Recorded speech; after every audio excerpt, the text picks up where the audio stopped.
Siin galgala waan ta'e sitti meeraa'e? Lakki maaltu maal ta'e? Beeksisa tokkoon ilaalaa ture beektaa? Beeksisa tokkoon ilaalaa ture baay'ee na ajaa'ibsiisaa jira. Beeksisa akkamiiti immoo? Maaltu maal ta'e maali? Beeksisi waan haaraadhaa? Aannan wayii beeksisaa turan beektaa? Achi ilaalee beeksisicha irratti aannanni isaan beeksisaa jiran kun humna namaa laataa jedhan. Achi dhaqee 4 bitadhee dhufe. Garuu immoo fayyaan joore beektaa? Arfansaa dhugee ka'ee girgiddaa dhiibuu yaale. Garuu na dide, girgiddaan naa dhiibamuu dide. Maal jechuudha? Isadha miti anaan kan na dhibe. An kan hin jedhume utuu miidiyaa waan sobaaf fayyadamuu dhaabanii waan gaarii fayyadamanii gaarii ture. Fayyaa waan hin jirre namatti agarsiisu. Achi aariidhaan naqee biiraa 4 bitadhee galee arfansaan dhuge. Sana booddee obboleessa koo girgiddaan silaan nan dhugee dheebuuf na didaa ture. Ofii isaanii galgala galuutti ka'e.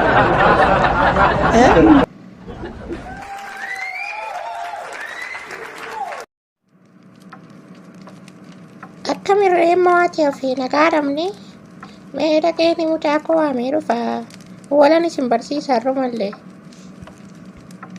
Tole ka yeroo darbes waliin bareedee sa'aatiin qabuufanii ariifadhee ba'e ammallee waamii walaa warroo. Kottumee yommuu xumurtu namicha fira keenya wayittaa isee gaara wal bartuuti. Fira? Eessaa dhufe mamaan fira qabnaa yoo nuti mee nan dhufa kaa xumureen dhufa. Akka biree ilma koo maqaan keenya? Maqaan koo Lammiidha. Eessa isin? Ani fira keessanii.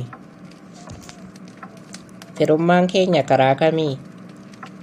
Ani abbaa malaa obboleettii haadha keetii yookiin immoo abbaa manaa haadhaa keetiidha.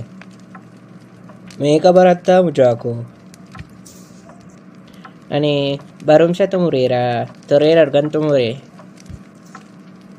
Oo, bareedaadha. Umuriin kee meeqaa?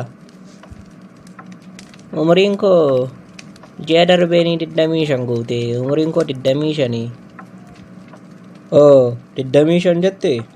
25 jechuun umuriitti gaa'ela dhaabbatanidha. Gaa'elaaf geesse ka? Yoom fuutare? Isin umuriin keessan meeqa? Umuriin koo 70. Mana 70 keessan jira. 70 umuriitti du'anidha. Yoom duutu ture isin?